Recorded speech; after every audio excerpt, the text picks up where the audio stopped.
SIA Nortorf ir Latvijas Republikā izvietots uzņēmums, kas nodarbojas ar kūdras ieguvi un kūdras izstrādājumu ražošanu un tirdzniecību. Divi uzņēmēji no Vācijas, kuriem ir ilggadēja pieredze kūdras ieguvē un kūdras substrātu ražošanā, 1998. gadā nodibināja SIA Nortorf uzņēmumu. SIA Nortorf atrodas Latvijas Republikas dienvidos pie Lietuvas robežas Aknīstē.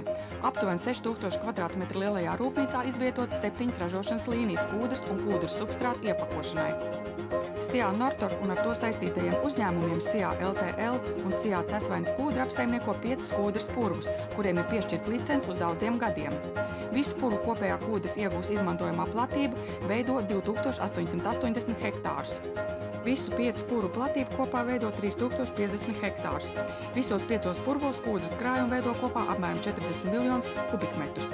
Šie kūdras krājumi ir pietiekami ražošanas apgādāšanai ar izejvielām vismaz nākamajiem 50 gadiem. SIA Nortorf galvenais ražošanas mērķis ir kūdras substrātu ražošana. Gadā tiek saražota vairāk nekā 600 000 kubikmetru substrātu un stādu augsnes, un šis daudzums ar katru gadu pieaug. Pie fabrikas izvietotais noliktavas laukums ļauj uzglabāt kopā aptuveni 40 000 kubikmetru izejvielu un iepakotās gatavās produkcijas. SIA Nortorf ražo kūdras substrāts atbilstoši klientu vēlmēm un vajadzības gadījumā arī klientu iepakojumā.